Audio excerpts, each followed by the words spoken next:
देवी कवच आरंभ। महर्षि मार्कंडेय ने ब्रह्मा जी से पूछा, हे पितामह, मनुष्य की रक्षा करने वाला जो संसार में परम गुप्त हो और जो किसी ने किसी से न कहा हो, वो मुझसे कहिए। ब्रह्मा जी ने कहा, हे महामुनि, अति गुप्त और सब प्राणियों का उपचारक देवी का पवित्र कवच है, वह मैं तुम्हें बतलाता हूँ। सुनो। पहली शैलपुत्री, दूसरी ब्रह्मचारिणी, तीसरी चंद्रघंटा, चौथी कुष्मांडा, पांचवी सकंद माता, छठी कात्यायनी, सातवीं कालरात्रि, आठवीं महागौरी और नवीं सिद्धिदात्री। यह नवदुर्गा के नाम ब्रह्मा जी ने कहे हैं। आग से जलता हुआ, लड़ाई में शत्रुओं से घिरा हुआ अथवा अत्यंत संकट में पड़कर भय से घबराया हुआ मनुष्य यदि इन नामों की शरण लेता है, अर्थात किसी नाम का जप करता है, उसका संकट में भी कुछ नहीं बिगड़ सकता। सब दुखों को हरने वाली दुर्गा अपने भक्तों के कष्ट कभी भी नहीं देख सकती।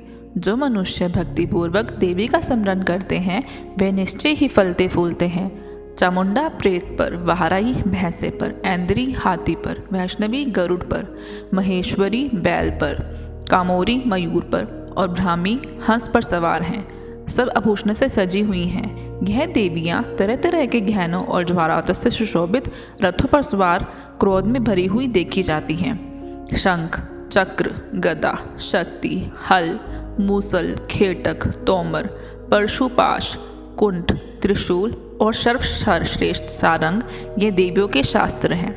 दैत्यों का विनाश और भक्तों का भय दूर करने के लिए तथा देवताओं के हित के लिए अस्त्र धारण करती हैं।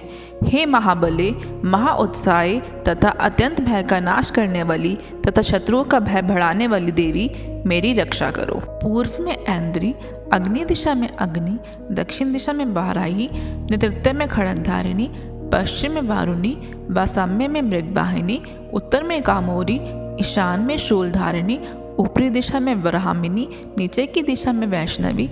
इस प्रकार दशों दिशाओं में प्रेत पर सवार चामुंडा रक्षा करें। मेरे आगे की जय, पीछे की विजया, बाईं और आजिता, दाएं अपराजिता मेरी रक्षा करें। शिखा को उद्धोतनी, मूर्ध की ऊभा, मस्तक की मालाधारी तथा बाहों की शश्वनी रक्षा करें। बाहों के बीच में त्रिनेत्रा, नाक की यमघंटा, आंखों के बीच में, कानों के बीच में द्वारवासिनी, दोनों गालों की गली का रक्षा करें। नासिका की सुगंधा, ऊपरी ओष्ठ की चर्चिका रक्षा करें। अमृत कला नीचे के ओष्ठ की, सरस्वती जीवा की, कौमारी दांतों की और चंडिका कंठ की रक्षा करें। घंटी की चित्रघंटा, तालु की महामाया, थोड़ी की कामाक्षी, वाणी के सर्वमंगला रक्षा करें। ग्रीवा की भद्रकाली, कर्णमुख की शांकिरी, पृष्ठ भाग की धनुधरी, कंठ के बाहर की नीलग्रीवा और नलिका की नलकबरी रक्षा करें।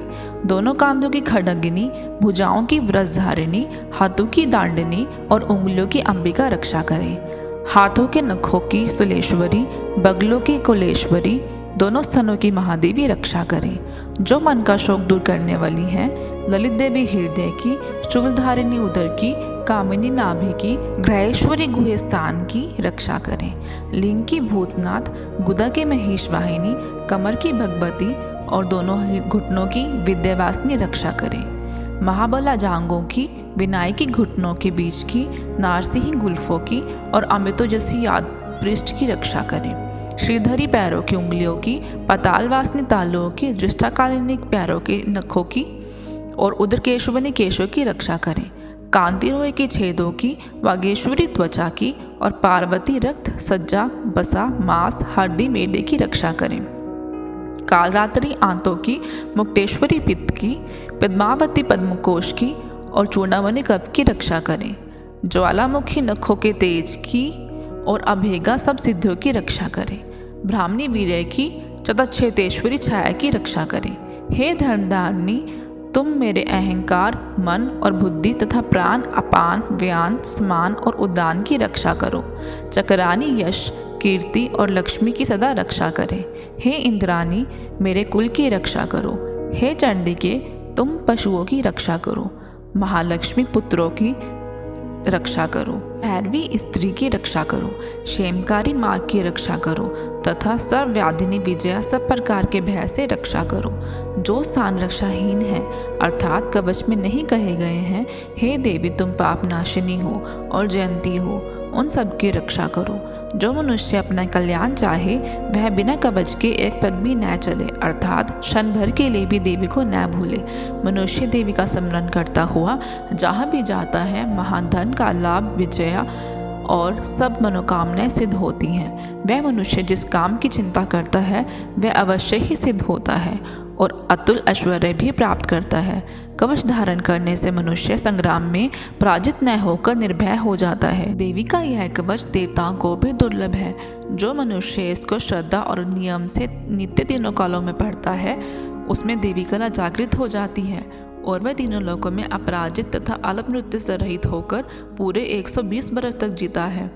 उसकी लता आदि सब व्याधियाँ नष्ट हो जाती हैं। सतावर, जखम और कृत्रिम विष, अब विचार, पृथ्वी भर के मंत्र, तंत्र, भूचर, खेचर, जलचर और उपदेशिक जलचर साथ ही उत्पन्न हुए रोग तथा गंडमाला, डांकिनी, अंतरिक्षर और महाबलवारी, घोर डांकनियाँ, भूत, पिचाक्ष, यक्ष, गंधर्व, राक्षस, महाराक्षस, बेताल, कृपमांड और भैरव आदि उनको देखकर भाग जाते हैं।